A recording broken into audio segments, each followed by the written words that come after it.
Hello everyone, and welcome to our journey through Old Japan channel. Today, I'm delighted to share with you a beloved folktale from Japan called Hanasaka Jisan, or The Old Man Who Made Flowers Bloom. This is a story of kindness, jealousy, magical ashes, and the power of goodwill. It has been told for generations, and I hope you enjoy this tale. Stay with me until the end, where I'll share some fascinating background, cultural variants, and regional traditions associated with it. Now, let us begin. Once upon a time, in a quiet rural village in Japan, there lived an old couple. They had no children, but they were kind, gentle people, and they shared their love with one another and with their small, beloved white dog, whom they cared for like a family member. The dog was lively and friendly, and its softness and loyalty warmed the hearts of the old man and his wife. One day, while the old couple was tending their humble fields, the dog suddenly started barking excitedly. It barked and scratched at the ground beneath an old tree, as though urging someone to dig.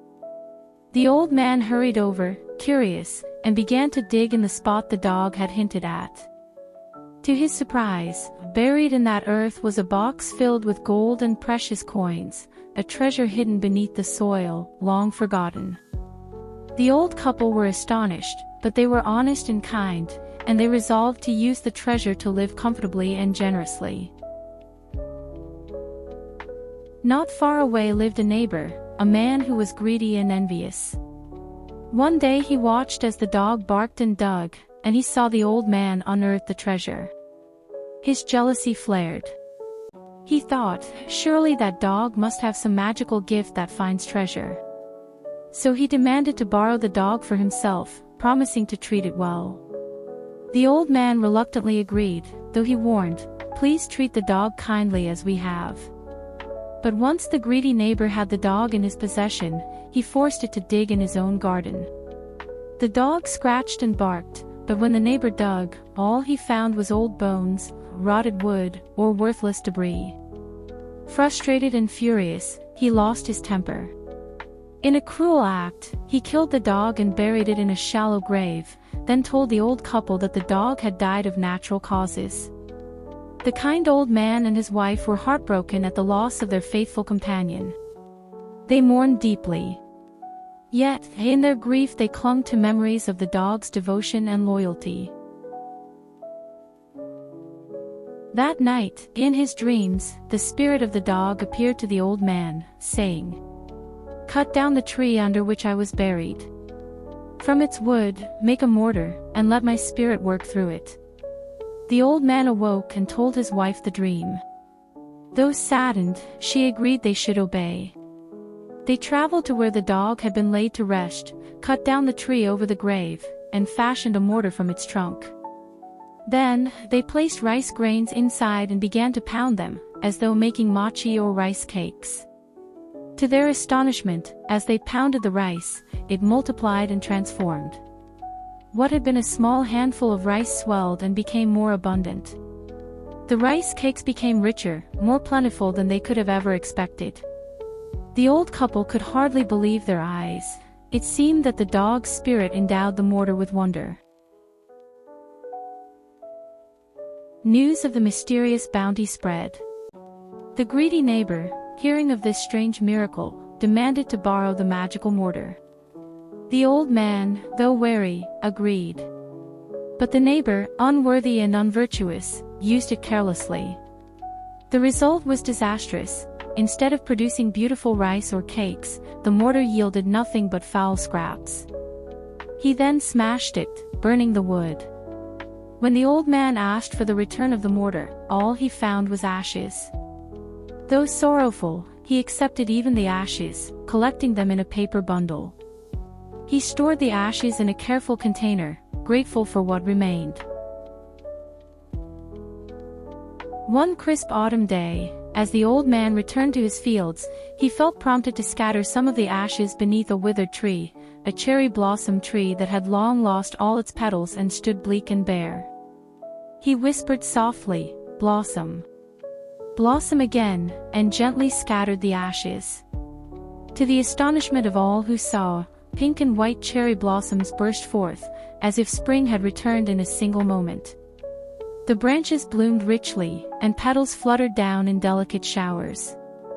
Word of this miracle traveled far beyond the little village. A traveling daimyo, a feudal lord, was passing through the region, and he stopped to marvel at the sudden blooming. He asked who had caused this wonder, and the people directed him to the kind old man. The daimyo was deeply impressed and rewarded the old couple with gifts, praise, and honor. From that day on, the old man became known as Hanasaka Jisan, the old man who makes flowers bloom. The greedy neighbor, who had heard of the fame and gifts bestowed on the kind old man, tried once more to replicate the deed. He collected the residual ashes of the broken mortar, traveled to the daimyo's domain, and claimed that he was the true wielder of miraculous ashes.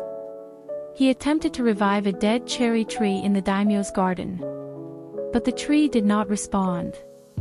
Worse yet, when he scattered the ashes, the wind blew them into the daimyo's eyes, causing pain and irritation. Furious at this charlatan, the daimyo had him imprisoned. The neighbor never recovered his standing. He was cast out by his village, living out his days in disgrace. Meanwhile, the gentle old man and his wife lived in peace and respect, beloved by their neighbors, honored by the daimyo, and forever remembered by posterity as the kindly soul whose ashes make cherry blossoms bloom, the beloved Hanasaka Jisan. And so the tale ends, a story of kindness rewarded, envy punished, and the magic that blossoms from a pure heart.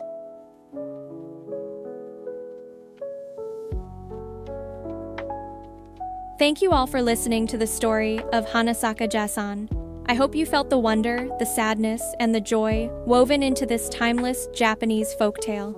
If you enjoyed this version, please like, subscribe, and hit that notification bell so you don't miss more old Japanese tales. In just a moment, I'll share some behind-the-scenes lore and regional variations of this tale. Those extra insights make for a fascinating bonus, so please stay a little longer. Until then, may your life blossom just like the cherry blossoms. May kindness and compassion bring unexpected miracles your way. Thank you, and keep your heart kind and your tea hot. Now that you know the story, let me share a few little secrets and legends behind Hanasaka Jisan, tales that have blossomed across Japan for centuries. Long ago, this story spread from village to village, and eventually across the world.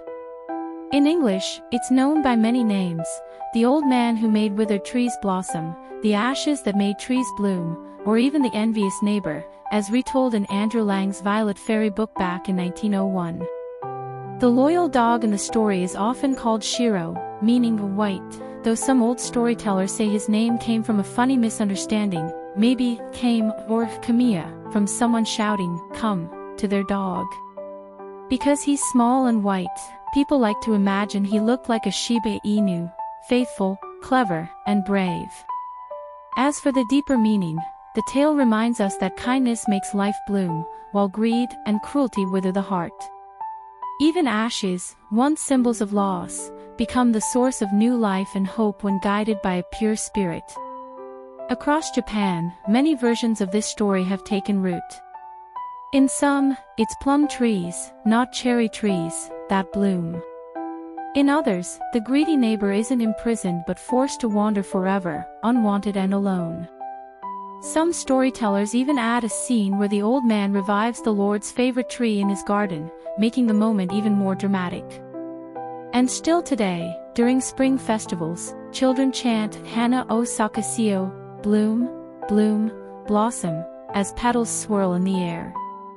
In small towns, storytellers keep the tale alive, changing little details to match their own landscapes and blossoms.